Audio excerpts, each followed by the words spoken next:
পদ্মা সেতু হবার পরে বেনজিরের চেহারা বলতেছে, সে অনেকগুলো জমি দখল করেছে, সেই জায়গাতে নতুন করে রিসোর্ট তৈরি করছে, চোর ডাকাত সবগুলো একসাথে জনগণের সম্পদ দিতেছে, কিন্তু মানুষের বাড়ির পরিবর্তন হয়। শেখ হাসিনার সরকার কি বলতেন? উন্নয়নের রাজনীতি চাই। আমি বাংলাদেশকে যে উন্নয়ন দিয়েছি সেই উন্নয়ন আর কেউ দিতে পারেনি। আমি বাংলাদেশকে নতুন পথের সন্ধান দিয়েছি। বলতো আওয়ামী লীগের রাজনীতি কি? উন্নয়নের রাজনীতি।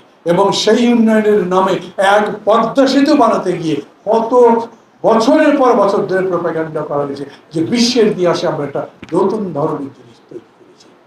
আমরা তখনও বলেছিলাম পদ্মা সেতু, পদ্মা নদীর দৈর্ঘ্য, তার মধ্যে সেতু নির্মাণ করতে কত সব জায়গা লাগে, লম্বায় পদ্মা সেতু কতখানি?